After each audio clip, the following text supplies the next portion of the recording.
I didn't grow up thinking I was creative. Rather, I was convinced that the word belonged to other people until something shifted a few months back. If you have also thought the same in your life, stay with me. I'm here to help you create that environment and mindset which will help you let your creativity begin to find its way back to yourself. Hi, I'm Vinali, an artist, building a life around what matters, exploring the path to my own self, and sharing the journey with you all along the way. Most of us feel that we're not creative. Even I have felt the same. As a child, when people would see me draw, they would go like, "Oh my God, you're so creative." While on the outside, of course, I felt good and I smiled, but from within, I felt like an imposter. Because knowing how to draw what you saw was not exactly creativity. So, creativity is when you think, ideate, explore, imagine something that's new and original to you. Let us look at the definition of creativity by a few dictionaries. Did you see the common thread? The common thread was originality and not creating art or singing or dancing or any of those performing arts or fine arts of sorts. Yes, arts need creativity, but arts or artists are not the exclusively creative people. There are people who would come and tell me, "Well, you are born creative." And I would be like, "Yes, thank you. I was born creative, yes, but so were you." And they would be surprised. Every one of us is born creative, but somewhere along the way, we lose it. Remember when, as a child, you would have drawn something or just scribbled something that was completely original to you, right? But somebody said, "Hey, what is this?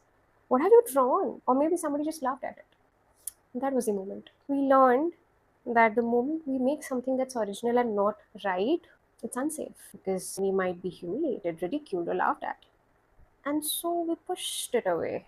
We pushed that knack to create something new because we started aiming for something that's right or that's acceptable. This is where we all locked up our creativity somewhere deep down within us. Interestingly, I did not set out to look for creativity. I was busy building systems and routines that would help me build a life that I loved. And in building those systems, I learned how to detach from the outcome. I almost stopped caring how good my artwork would be or when it would end or how would it end. I was just busy in the process. And as I got busy being present with the process, creative ideas started flowing. Uninvited, but very much welcome. And so I realized that the key to creativity is to create a safe space that does not have the pressure of outcome or deadlines. But let's be honest. In today's time of deadlines and deliverables, how do we even not care about the outcomes? I know this is the question you are thinking already. So let me help you.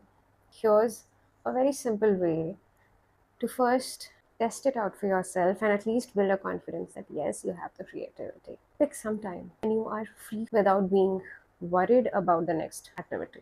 Time could range from 30 minutes to 2 hours. The more the better, of course. And what you require to do is during that time, you have to avoid thinking about anything else. And the first thing you do to do that is set an alarm. Let the clock do its job of monitoring the time.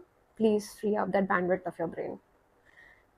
Pick up a project from your personal life or your professional life that's already done and over.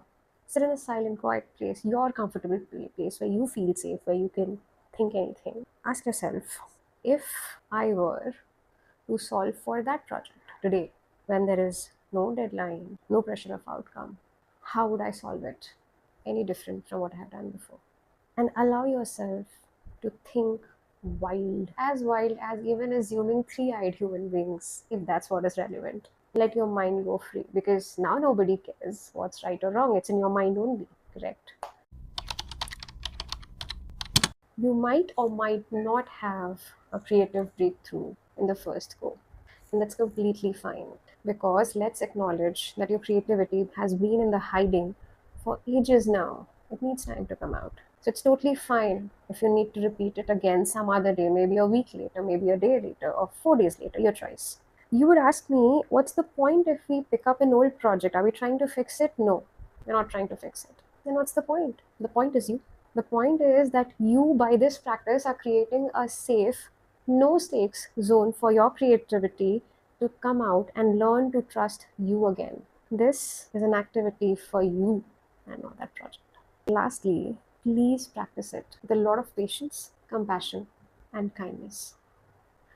Because creativity blooms not in pressure but in presence. I would love to know how this practice goes for you. Tell me in the comments how it felt. Did it open something up for you? Did it feel hard or did it feel familiar? Or even if it showed you a little light that maybe I am actually creative, I really hope that you keep showing up for your creativity because it's still there, just waiting for you to let it bloom.